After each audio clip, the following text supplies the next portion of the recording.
Do you ever find yourself stubbornly resisting your soul's guidance? Or do you feel like you've already completed your growth and are as enlightened as you can get? Feelings of resistance and frustration are commonplace along the journey of evolution. Let's face it, your personality doesn't like you to grow because growth requires change, and change means moving out of your comfort zone. Your personality would be quite content for you to sit on your butt watching TV all day while eating junk food. However, your soul has bigger plans for you.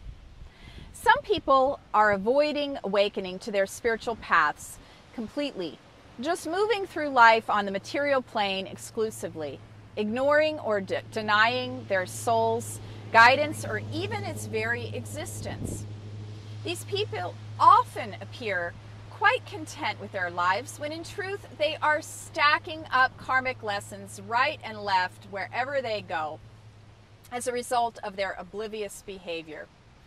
On the spiral of growth, they would be operating at a level marked unconscious. Next, there are people who have become aware of their paths. They have learned just a little bit and then they've become stuck. These people get scared of whatever they are being guided to do.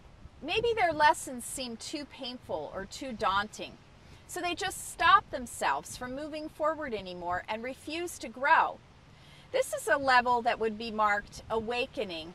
It's a state of intense suffering because the longer they resist looking internally, the harder their life will become externally. Then there are people who have become fully aware of their path. They have traveled the spiritual road for a while, and they've decided that they have arrived.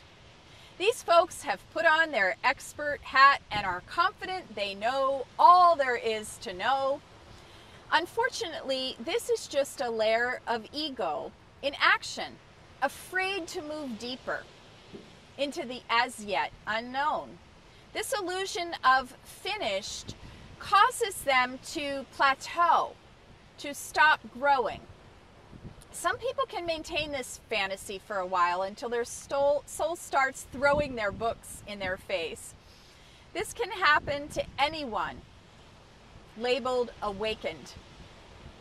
Finally, there are people who have embraced their paths and are willing to do whatever it takes to reach their soul's destination, which includes a continuous process of growth and evolution, even after a person begins doing the work of their soul. These people still encounter obstacles, but they'll greet each opportunity to grow and evolve, quickly moving back into the flow and continuing to follow their guidance.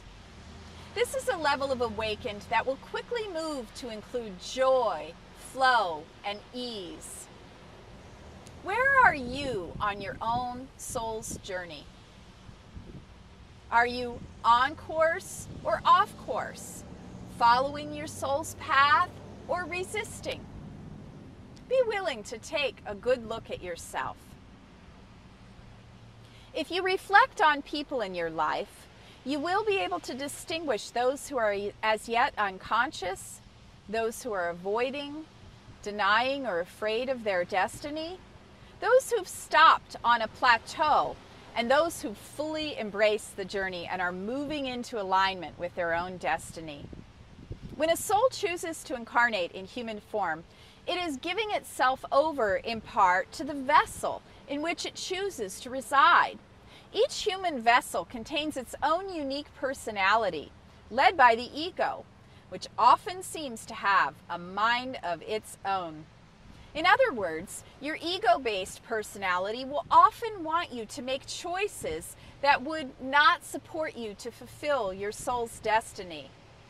What this means is that your soul is always going to be urging you to listen to your inner guidance, to go in a certain direction, to courageously follow a certain path to reach your soul's goal and do what you came here to do. On the level of the human personality, you have the free will choice to either listen or to ignore your soul's urgings. You also have the free will to move very slowly or to move more rapidly through your lessons and towards your soul's mission in life. What I found to be true for myself time and time again is that major pain and suffering will result if I willingly and blatantly choose to resist or ignore my soul's guidance toward my spiritual goals. Take it from me, the suffering is way worse than facing the fear of moving forward. To get out of suffering, decide to embrace your path fully by choosing to follow your soul's guidance over the fear-based will of your ego. Say, I am awake and willing to do whatever it takes to follow the will of my soul. Action step. Let go of listening to your ego and apply your free will to consciously choose to align yourself with the will of your soul. Declaration. I am now courageously embracing my path of evolution. I am awake and willing to do whatever it takes to live in alignment with the will of my soul. I now choose to move forward. Many blessings of joy and vibrant freedom.